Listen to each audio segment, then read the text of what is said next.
Alors, on est dans les brachot du Kriyat Shema, on a dit que ça correspondait au monde de la Bria, le monde de Bria. C'est pour ça que les kabbalistes, ils s'assoient à ce moment-là, ils s'assoient jusqu'à la Hamida, qui correspond au monde d'Atsilut. Et alors, on était au...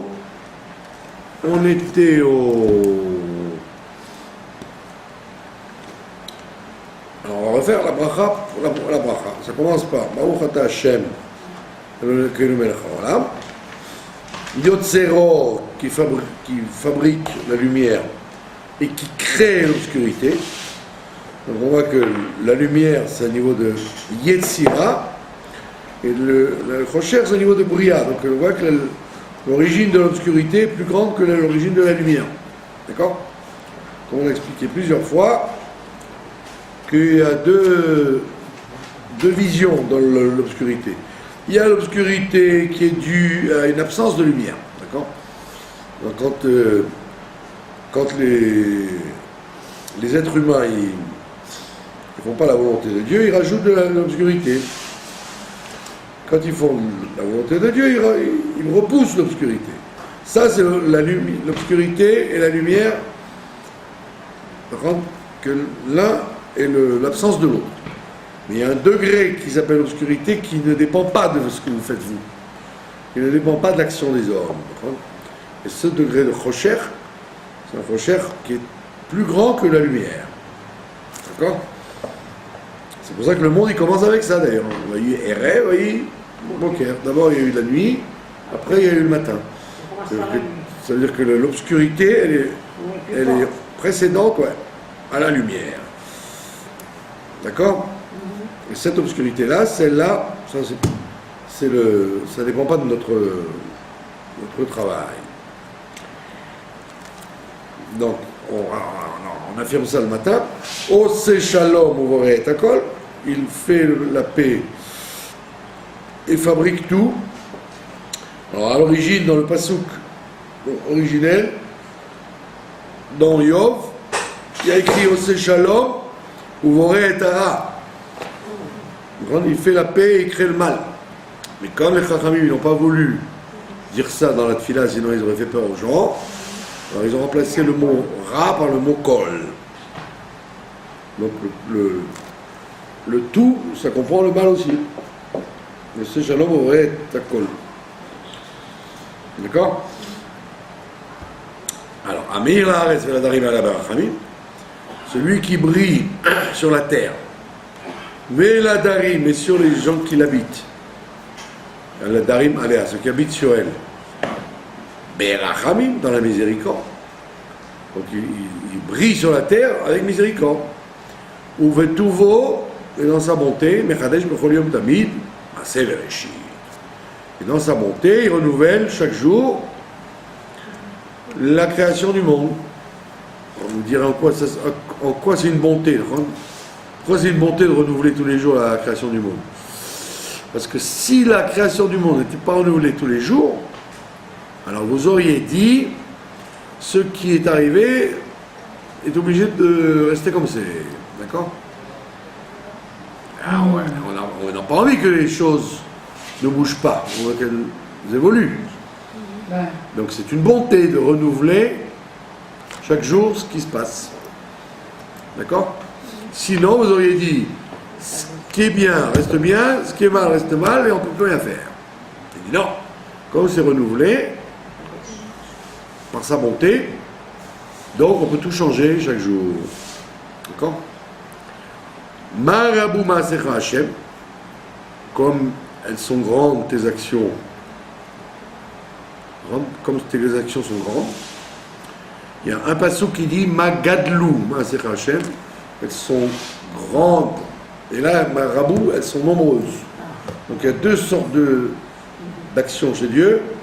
Il y a des actions en qualitatif, Gadol, quelque chose qui est grand, qui est impressionnant, et Marabou, il y a le nom, une quantité infinie de création.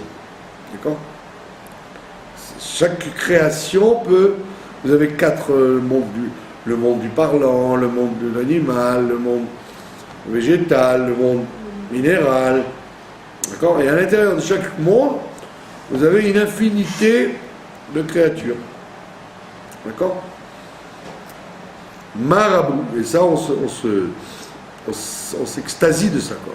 Comme c'est grand, comme ils sont nombreux, tes créations.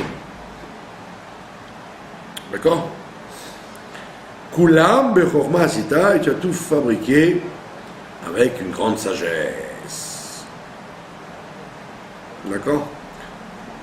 Effectivement, quand vous rentrez dans chaque chose, on est compte qu'il y a une immense sagesse. Par exemple, pourquoi, ce que je sais moi, pourquoi les oiseaux, ils ont pas froid, parce qu'ils ont des plumes qui sont thermiques. En été, ça les rafraîchit, en hiver, ça les réchauffe. Vous n'avez jamais vu un pigeon avec un manteau. D'accord? Il y a les vieilles comme ça qui mettent des manteaux à leur caniche et à leur chien. Mais a priori, les animaux, ils n'ont pas besoin de ça. Donc il y a un phénomène thermique. Et ça fait des années et des années que les fabricants de vêtements, ils essaient de chercher un vêtement thermique, qui soit chaud en hiver et froid en été. Et c'est très dur. Ça veut dire que c'est une très grande sagesse que Dieu a inventé les plumages de l'oiseau, par exemple. Malaretz kinyanecha. Et la terre est pleine de ta possession.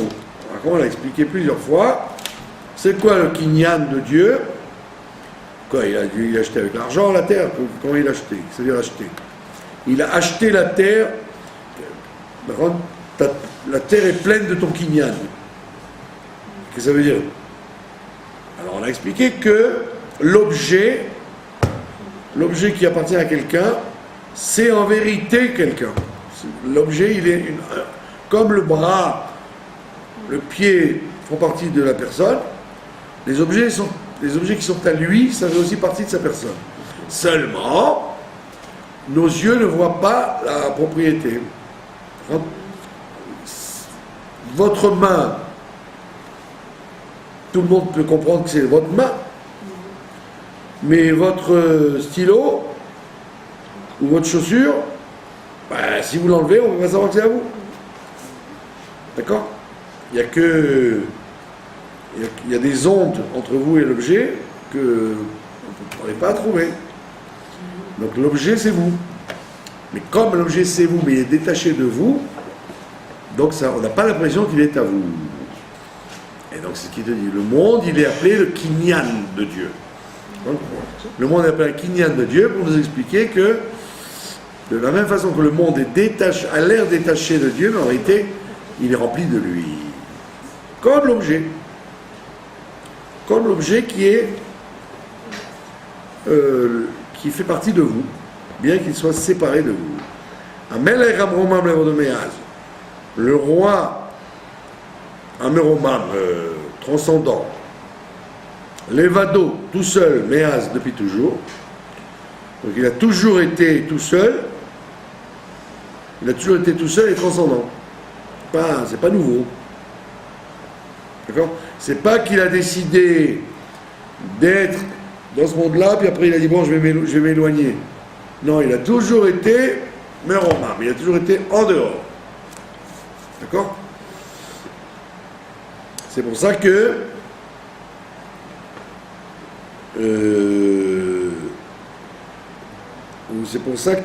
un objet sacré, par exemple, un objet sacré, vous auriez dit, bon, puis c'est un objet sacré, il gardera toujours la présence de Dieu dans l'objet.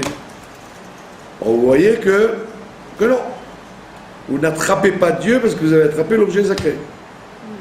Pas comme les Indiens, les Hindous, pardon. Les Hindous en Inde, ils croient qu'il y a la vache sacrée, donc il ne faut pas la toucher, elle bloque la rue, il ne faut pas la pousser. Donc, ils sont persuadés qu'il y a une sainteté divine dans l'objet. Alors que chez nous, on dit, il y a une sainteté divine dans l'objet, jusqu'à nouvel ordre. La preuve, c'est que, déjà, vous pouvez faire ce qu'on appelle une tmoura. Une tmoura, c'est un transfert. Un transfert de Kedusha. Vous pouvez transférer la Kedusha d'un endroit à un autre. Donc si la Torah elle était fixée dans un endroit et ne pouvait plus bouger, on ne pourrait pas faire un transfert. Donc on voit bien que ça n'existe pas. Le Dieu n'est jamais attrapable d'une aucune façon. Ce n'est pas parce qu'il décide d'être dans un objet ou dans une personne que quand vous attrapez l'objet ou la personne, vous attrapez Dieu. Quand vous n'attrapez en vérité que l'objet. Quelque chose que n'arrive pas à comprendre les autres croyances. Que Dieu rentre dans un truc sans être attrapable, sans être pourtant appréhendable dedans. On ne peut pas l'attraper dedans. Elohé Olam, Dieu du monde, d'accord, ou Dieu qui devient le monde, Berachamecha Rabim Rachem Aleinu, dans ta grande miséricorde, aie pitié de nous. D'accord? C'est quoi la Rachamim? C'est que, comme on l'a dit plusieurs fois, la miséricorde, ça veut dire que, bien que j'aurais dû détruire ou sévir, je laisse passer. Ça l'appelle la miséricorde. D'accord? Comme on l'a expliqué des milliers de fois, il y a le chesed et la rachamim. Le chesed, c'est comme Abraham. Je donne sans regarder. Ça, c'est le chesed. Maintenant, si j'apprends sur la personne qu'elle n'est pas si bien que ça, je vais avoir tendance à dire, je ne donne plus. Je ne peux plus rien lui donner puisqu'elle ne mérite pas. Et la miséricorde, c'est-à-dire, malgré ce que je sais sur cette personne, je vais quand même lui donner. Ça, c'est la miséricorde. Donc, il y a le mouvement de donner sans réfléchir, ça s'appelle chesed. Le mouvement de donner après avoir réfléchi que la personne n'était pas si méritante, donc c'est de faire taire la midat hadin, ça s'appelle la miséricorde. D'accord? C'est pour ça qu'on dit Berachamecha Arabim, dans ta grande miséricorde et pitié de nous. Donc qu'est-ce qu'on appelle une grande miséricorde? Le Chassidoute explique qu'il y a la miséricorde qui peut être momentanée, qui peut changer, alors que la grande miséricorde, c'est celle qui provient d'une origine qui ne s'arrête jamais. Donc c'est pas que Dieu est miséricordieux. Vous dites oui, aujourd'hui peut-être, mais demain il va changer d'avis. Peut-être qu'il va lui prendre une crise de dire j'en ai marre d'être miséricordieux, je vais redevenir juge et qu'il va faire comme le déluge. D'accord? Alors on dit non. Il juge le monde avec une miséricorde grande, c'est-à-dire infinie, qui ne dépend pas de ses humeurs. C'est un truc qui ne bougera jamais. D'accord? Et avec ça, tu as pitié de nous. Donne-nous et nous le maître de notre force. Donc si on a une force, c'est lui qui en est le maître. Sinon, vous aurez dit, aujourd'hui tu as une force, demain tu ne l'auras plus. Non, alors, il est le maître de notre force, ça veut dire que tu peux être tranquille. Il continue toujours à donner de la force. Sur Misgabenu, le rocher de notre soutien. Il y a un hôpital qui s'appelle Misgav Ladach, d'accord? C'est-à-dire le soutien du Dach, celui qui est faible. C'est un pasouk dans les Tehillim. Les gens qui sont écrasés, Dieu les soutient.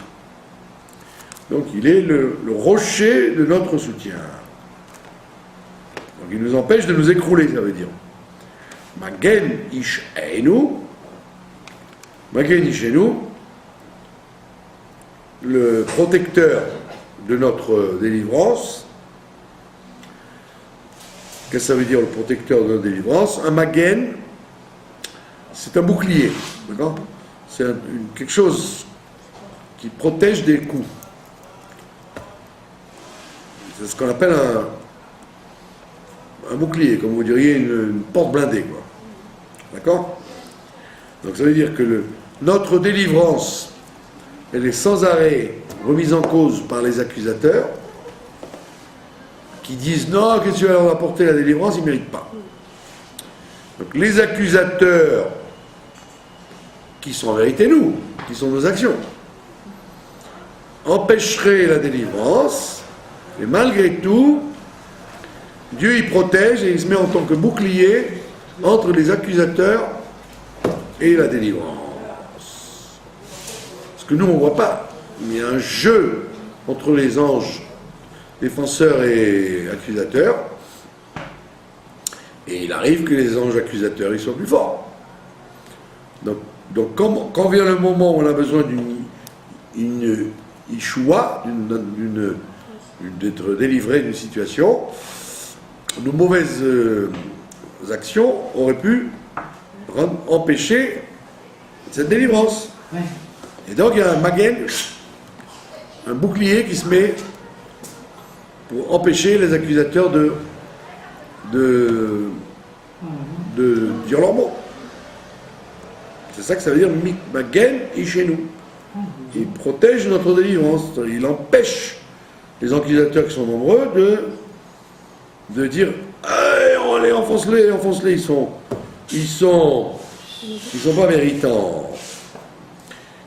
Misgav Adenu, et lui il est, on vient de le voir, Misgav Adenu, lui il nous remonte. Il nous remonte, il dit quoi? Comment vous pouvez parler sur mes enfants? Ouais. D'accord? C'est comme on l'a vu dans la paracha de Béalotra, il y a écrit, parce qu'on dit quand on ouvre le Sefer Torah, Kuma Hashem, réveille-toi Dieu, lève-toi, Kuma Hashem, et éparpille nos ennemis, et disperse-les dans le monde. Alors, ça veut dire que éparpille nos ennemis, ça veut dire que c'est le pasouk qui exprime le fait que Dieu soit comment on dit ça, comment on dit, qu'il soit il soit avec nous tout le temps, quoi. Comment on dit ça? Il y a un mot en français. Il n'est pas achetable par nos ennemis, quoi. Comment on dit malgré tout, comme quelqu'un qui dit non, moi tout le temps, comment vous dites? Neeman, quoi. Non, pas Neeman. Pas incorruptible, pas incompatible, pas Imperceptible. Pas du tout. Quand vous êtes, comment on dit pas fidèle, vous êtes amateur de quelque chose, quelles que soient les situations, comment on appelle ça? Un fanatique. Non, pas fanatique.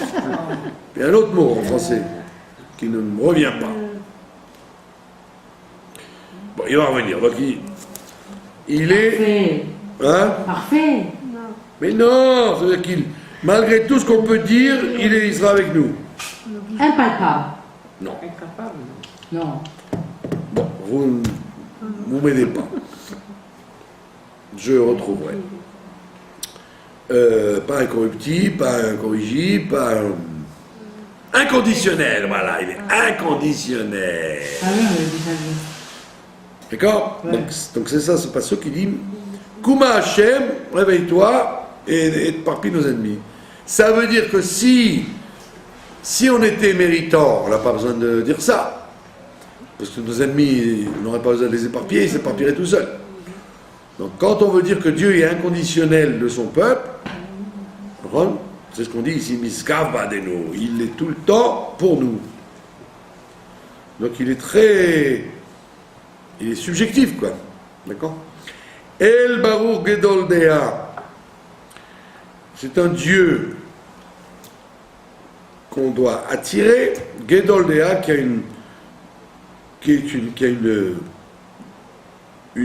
est large d'esprit. Qu'est-ce que ça veut dire un Dieu qui est large d'esprit? Ça veut dire, vous auriez pu dire que Dieu il pense comme ça et pas autrement, d'accord? Ben non, il est large d'esprit, ça veut dire il accepte toutes les conceptions des gens. Il est beaucoup plus large que il tolère toutes les visions des choses. C'est comme Rabbi Levi Yitzhak de Berditchev, d'accord? Dans chaque chose, il va toujours trouver en disant oui, ça peut se comprendre. On peut comprendre qu'on soit comme ça. Et il prépare et il fait agir, il œuvre, Zaoré Chama, la lumière du soleil. D'accord? Les différents mouvements du soleil. Tov Yatsar Kavod Ishmo. Le bien, eh ben, il a fabriqué pour son honneur. D'accord? Qu'est-ce que ça veut dire? Il a fabriqué du bien pour son honneur. Comment vous comprenez ça?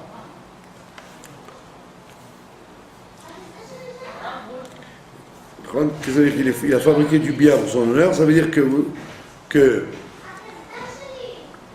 si à chaque fois que quelque chose ne convient pas, il devait le détruire, d'accord?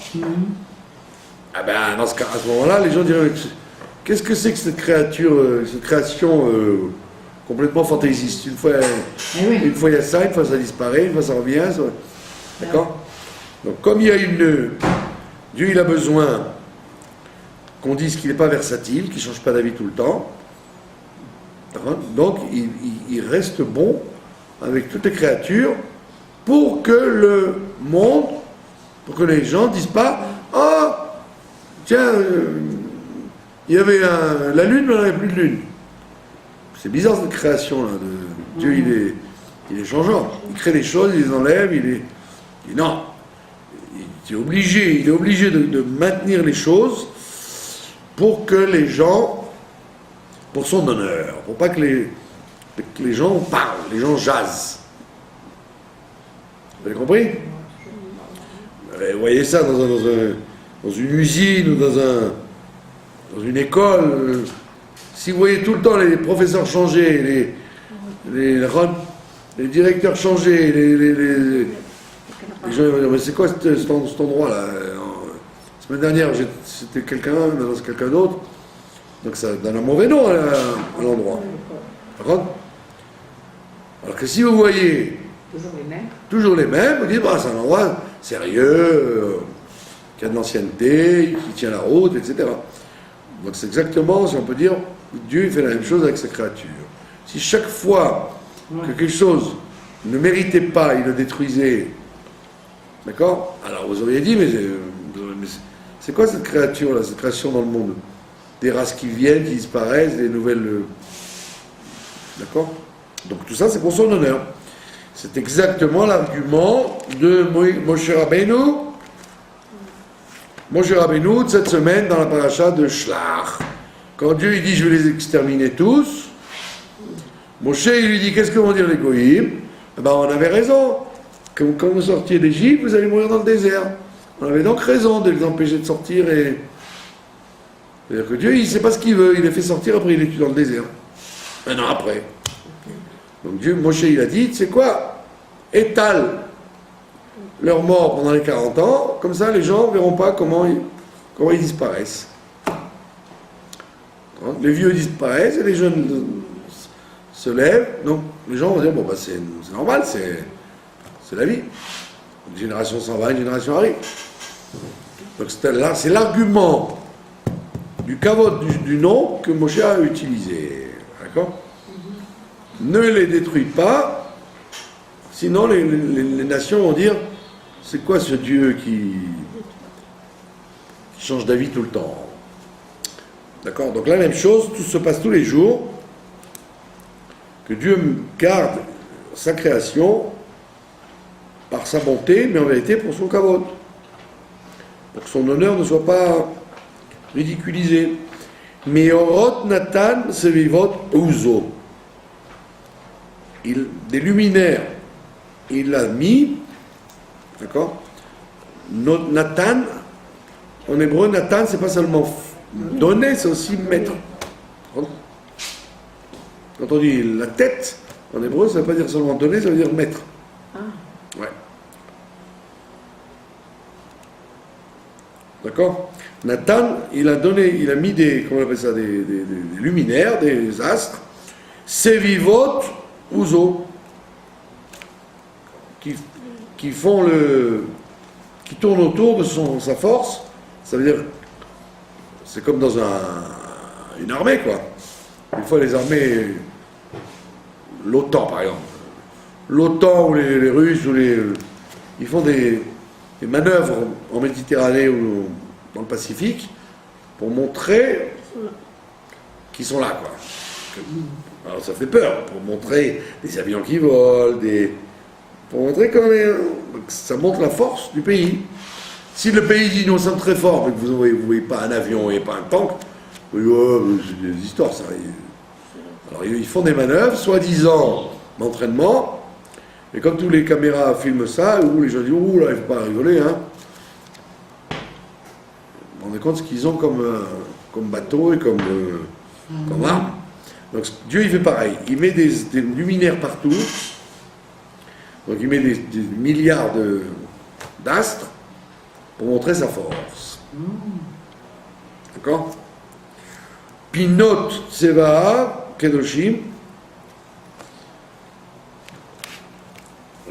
Étymologiquement, ça veut dire les coins de son armée sont sacrés. En vérité, les coins, il ne faut pas trop dire par les coins. Qui c'est les coins? Qui c'est les extrêmes? C'est les chefs. Les chefs, on les appelle les extrêmes, ouais. Il est en haut de la pyramide, ça veut dire. On appelle ça des pinotes, des coins. Les chefs de son armée sont saints. Ils sont gdoshim. Ça veut dire que vous avez des anges en bas qui ne sont pas saints. C'est pas des anges saints, c'est des anges de fonctionnement, d'accord? Ils n'ont pas de... Il n'y a pas de divinité dedans, c'est un truc qui fonctionne comme ça. D'accord? Sinon, vous auriez dit,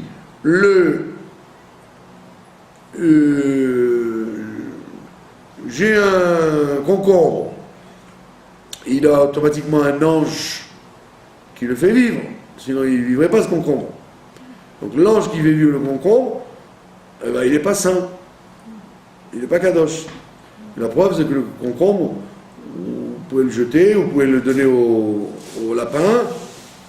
D'accord? Il n'a pas une kedusha, le concombre.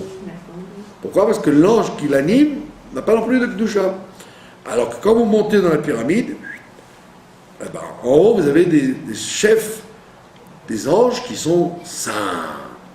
Ça veut dire que vous ne vous amusez pas à les chatouiller. D'accord? Gabriel, Michael...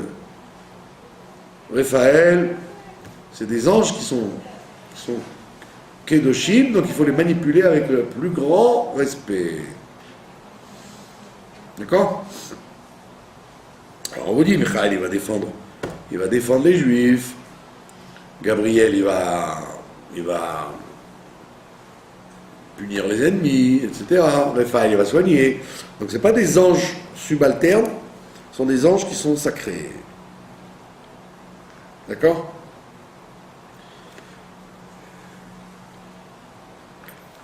Romemei Shaddai.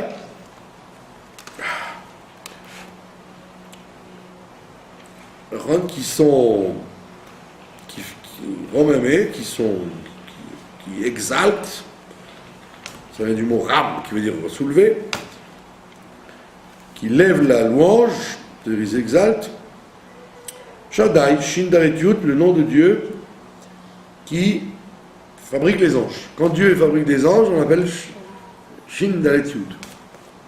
D'accord? Combien il y en a des anges? Alors, il y en a une infinité d'anges, mais il y a une pyramide. Il y a des milliards d'anges subalternes qui fabriquent, qui dirigent chaque cellule de chaque objet. Et après, vous avez des chefs de... comme dans une armée. Vous avez des chefs de 10, des chefs de... jusqu'à ce que vous arriviez à ce que les chrétiens appellent les archanges, par contre. C'est-à-dire les grands anges, Michael, Gabriel, Raziel, Raphaël, etc. D'accord? Donc, qui fabrique? Pardon? Qu'est-ce qu'ils font les autres, les petits, là? Ben, ils sont aux ordres des grands. Ah ouais. Quand vous priez pour la guérison de quelqu'un, donc c'est Raphaël qui accepte ou pas votre demande. Ouais. Et si votre demande est acceptée, si on a annulé les accusateurs sur le malade, donc Raphaël, il donne ordre aux anges en dessous de lui, qui vont donner l'ordre aux anges en dessous de lui, jusqu'à ce que ça agisse sur les cellules du malade, et que les anges qui dirigent les cellules du malade, ils disent guérissons-le. Ah bon?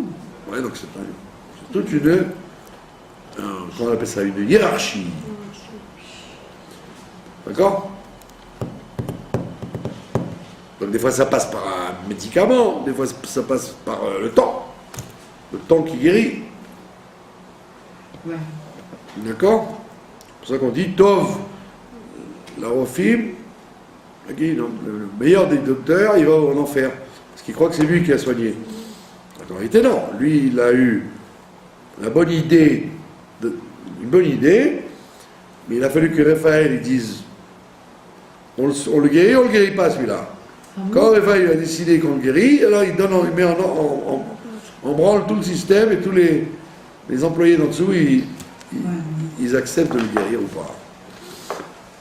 D'accord? Donc vous avez compris qu'il y en a des milliers des anges. Pourquoi on dit refoua shelema? On a dit refoua, parce que shelema, ça veut dire que toutes les cellules complètes, c'est-à-dire que toutes les cellules, elles ont guéri. Sinon, ça ne peut pas une refoua shelema, c'est une refoua partielle. Mais c'est par rapport à quoi alors? Tout ça, tous ces petits anges-là? Mais c'est des exécutants, quoi, par rapport à quoi? Ouais. Par rapport aux actions que la personne a fait ou quoi? Ouais, par rapport aux actions, par rapport aux prières, par rapport au décret de Dieu, par rapport à il y a beaucoup de facteurs. D'accord? Donc ne croyez pas que c'est un phénomène, comment on dit ça, chimique. C'est un phénomène mystique, en fait. Et quand il envoie une macaque comme ça, une petite maladie, quelqu'un, c'est par exemple la Nara ou des trucs comme ça, des petits anges comme ça? Des petits anges comme ça. Les petits anges qui envoient des mauvais anges? Bah oui, il y a toute une... Il y a deux armées, quoi, comme dans le football, quoi. Il y a deux équipes. Ah bon? Ouais. Alors, donc il te dit, ces anges-là, ils sont fabriqués, ben, ils complimentent, Romemé Shaddai, ils complimentent le nom de Dieu qui fabrique ces anges, qui s'appelle Shin Dalet Yud. D'accord? C'est pour ça que dans la mezouza, vous avez ça sur chaque mezouza, vous avez ce nom-là. Parce que, comme il vous dit Midrash, que vous empêchez les mauvais anges de rentrer chez vous, et vous ne laissez que les bons rentrer. Donc ça veut dire que il dit dai. Il dit aux démons, aux mauvais anges, dai, ne rentrez pas. Donc la mezouza, c'est pour fabriquer cette muraille pour empêcher les anges les mauvais anges de rentrer. D'accord?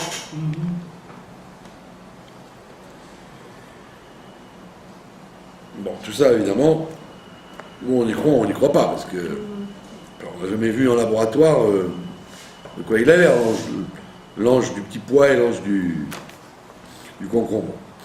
D'accord? Tamid mesaprim kevodel ukdushato. Ben, dit la Gemara, dit d'ailleurs, si on voyait tous les anges qui nous entourent, les bons et les mauvais, on serait mort de peur. Parce qu'il y en a des millions qui nous suivent dans le bien et dans le mal, donc on serait terrorisé de voir la masse de gens, la masse d'existants qui sont autour de nous à chaque instant. Vous ne pas savoir. Donc on préfère ne pas nous montrer ça. Ouais.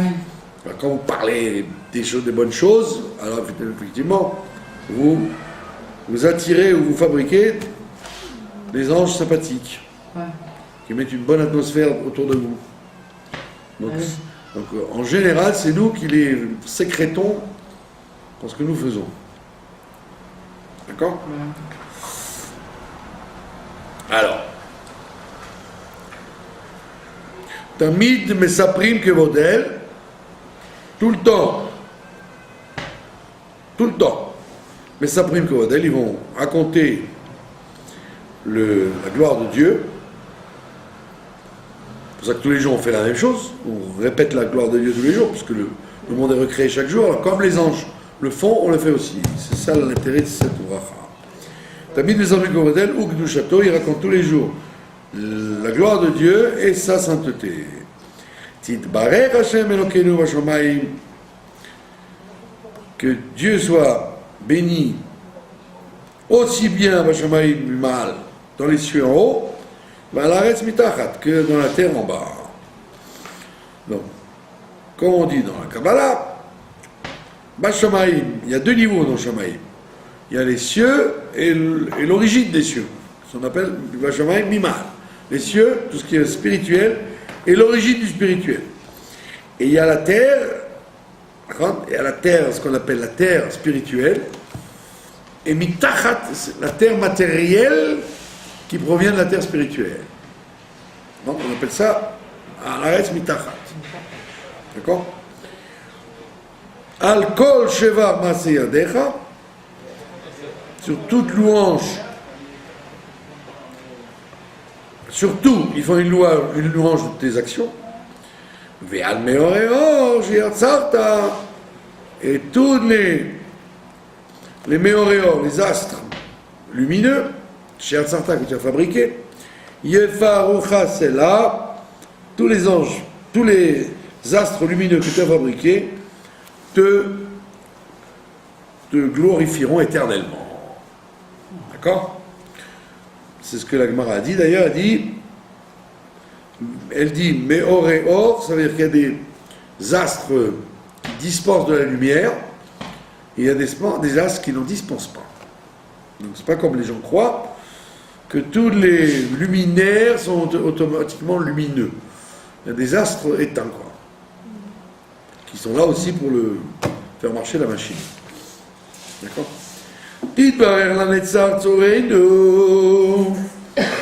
Sois béni éternellement, la Netzar pour toujours. Sourez-nous, toi qui es notre rocher. On l'a expliqué 1000 fois, c'est quoi le rocher? Le rocher, c'est écrit là-bas dans la fin du livre de Dvarim. Tsur Achalamish. Tsur, c'est le silex. C'est le rocher, c'est-à-dire le point de l'âme juive qui ne disparaît jamais et qui est donc divin. On appelle ça Tsur. Je vous l'ai déjà dit plusieurs fois, quand l'État d'Israël a dû écrire sa Megillat Atzmaut, la proclamation de l'indépendance, alors les religieux ils ont dit il faut dire Dieu, notre sauveur. Les athées, ils ont dit, non, on va plus parler de Dieu. Alors ils ont fait un compromis d'appeler le bon Dieu Tsur. Et donc là, Megillat Atzmaut commence comme ça. Ah bon? Tsur. Je croyais que Tsur, ça veut dire avant. Tsur, ça veut dire le rocher. Donc les religieux, les croyants, ils ont dit, bah oui, c'est Tsur. Tsur Michelot, Tsur. C'est Dieu, c'est bon. Et les autres, on dit, le rocher, bon, ça va, ça mange pas de pain, quoi. D'accord? Il fallait le trouver, quand même. Trouver un terme. qui parle de Dieu sans en parler. Donc on l'appelle notre rocher. Sur Israël, le Goalo. Pourquoi vous riez? Ah oui. Bon, donc, on voit bien comment ce nom-là, il a servi à faire la paix entre les groupes. Donc, c'est le rocher, ça veut dire quelque chose qui ne se détruit jamais. Comme on explique dans la Chassidoute, que le Tsur Halamish, le silex, vous pouvez le mettre dans le fond de la mer pendant des millénaires. Quand vous le sortez, il fait toujours des flammes. Ah oui. Ouais, c'est le briquet, là. La pierre de briquet. Vous pouvez la mouiller. Ouais. Elle continue à faire des étincelles. Malkeinu v'goalenu borei kadoshim, notre roi et notre sauveur, borei kadoshim, qui fabrique des êtres saints. Ishtabar shimchalad malkeinu, que ton nom soit loué, l'ad pour toujours. Malkeinu, notre roi, Yotzer Meshartim, qui fabrique des serviteurs. Vous voyez, donc on est en train de préparer, on est en train de parler des anges, comme dit le Chassidoute, que cette bracha, elle nous amène à la Kedusha que disent les anges. Et alors, on est en train de parler à notre Yetzer Hara, en lui disant, comment les anges, ils louent Dieu sans arrêt, et ils ont peur de Dieu, ils se comportent bien, et toi, le Yetzer Hara, tu fais le contraire de la volonté de Dieu. Donc on essaye de convaincre le Yetzer Hara d'être au moins aussi bien que les anges. Donc on dit Dieu fabrique des Meshartim, des serviteurs, Cher Meshartav, et ces serviteurs, il y a des serviteurs, c'est tous les anges subalternes qui sont en vérité plus sous la domination de Dieu puisqu'ils font partie de la nature. La nature n'est plus sous la domination de Dieu, il s'appelle la nature. Ça marche comme ça. Tu peux pas dire je mets ma main au feu et Dieu il va me faire un S. Non, Dieu il a créé le feu pour brûler. Fais pas le malin. La nature elle est comme ça. Si tu manges trop de chocolat, tu vas avoir mal au ventre. C'est la nature du chocolat de faire mal au ventre. Donc n'espère pas que Dieu il va changer la nature parce que toi tu as eu l'idée de jouer avec ça. Donc c'est ce qu'on appelle les anges qui sont méchantim. Ils sont là, ils sont là pour faire marcher la nature. Maintenant tu as Meshartav, tu as ces anges. Ceux-là ils sont directement sous son contrôle. D'accord? Et ceux-là ils ne sont pas liés avec la nature, ils sont liés directement à chaque instant à la volonté de Dieu. Kulam omdim berul molam, ils se tiennent tous en haut du monde, ou mashmim beira yachad bekol, et ils font entendre avec crainte, tous ensemble, bekol, avec une voix profonde, divrei Elokim chayim, des paroles du Dieu vivant, ou melech olam, et dirigeant du monde. Donc sans arrêt, ils écoutent la parole de Dieu qui, comme on l'a entendu au Sinaï. Ils entendent ces paroles-là qui créent le monde et qui dirigent les choses, et ils sont terrorisés rien que d'entendre ça. Comme nous on l'était au moment du Sinaï, d'accord? Là on n'entend plus la voix du Sinaï, donc vous pouvez avoir des gens qui tuent, qui volent, etc. parce qu'on n'entend plus. Donc ou vous faites attention, ou vous ne faites pas attention. Mais ces anges-là, ils entendent sans arrêt, donc ils sont sans arrêt en état de ira, de crainte. Kulam Aovim, et vous voyez que ces anges-là, ils sont tous Aovim, ils sont tous aimés. Kulam Berurim, ils sont tous purifiés. Kulam Giborim, ils sont tous costauds, fortiches. Ils sont des héros. Kulam Kedoshim, ils sont tous Kadosh. Le Kulam aussi Behema, et malgré tout, ils font tous Behema ou Beira. Avec la crainte et frayeur, Betson Konam, ils font la volonté de leur créateur.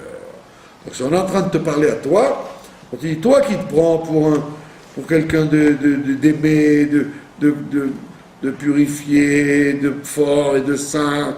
Tu ne peux pas être plus que les anges. Et pourtant, eux, les anges, avec crainte et frayeur, ils font ce que Dieu leur demande. Et donc, ils ouvrent tous leur bouche dans la sainteté et dans la pureté. Mais Shira ou Zimra, en chantant et en faisant de la musique, même en haut, les anges, ils ont un orchestre, d'accord? Ou Mevarechim, comme on a dit l'autre fois, on dit, c'est connu que le soleil, on a dit pourquoi dans la journée on entend moins le bruit que la nuit, c'est que dans la nuit il n'y a pas de soleil. Donc la nuit, le jour, le soleil grince. Comme il grince, donc on entend moins le bruit. Alors que la nuit il n'y a pas de soleil, on entend mieux les bruits. Qu'est-ce que c'est le grincement du soleil? C'est la musique qu'il fait quand il tourne. Donc on voit bien que les anges, comme les as, etc., ils ont un orchestre. On n'entend pas forcément. Ouais. Et donc, et donc ils louent, et ils font la bénédiction de Dieu, et ils le glorifient, et ils l'encouragent, et ils le vénèrent, et ils le couronnent roi. Voilà, nous arrêtons là pour ne pas commencer un nouveau sujet. C'est joli, non? Très joli. C'est pas de la tarte. C'est très compliqué. Voilà. Je vous remercie Merci à vous. de votre attention.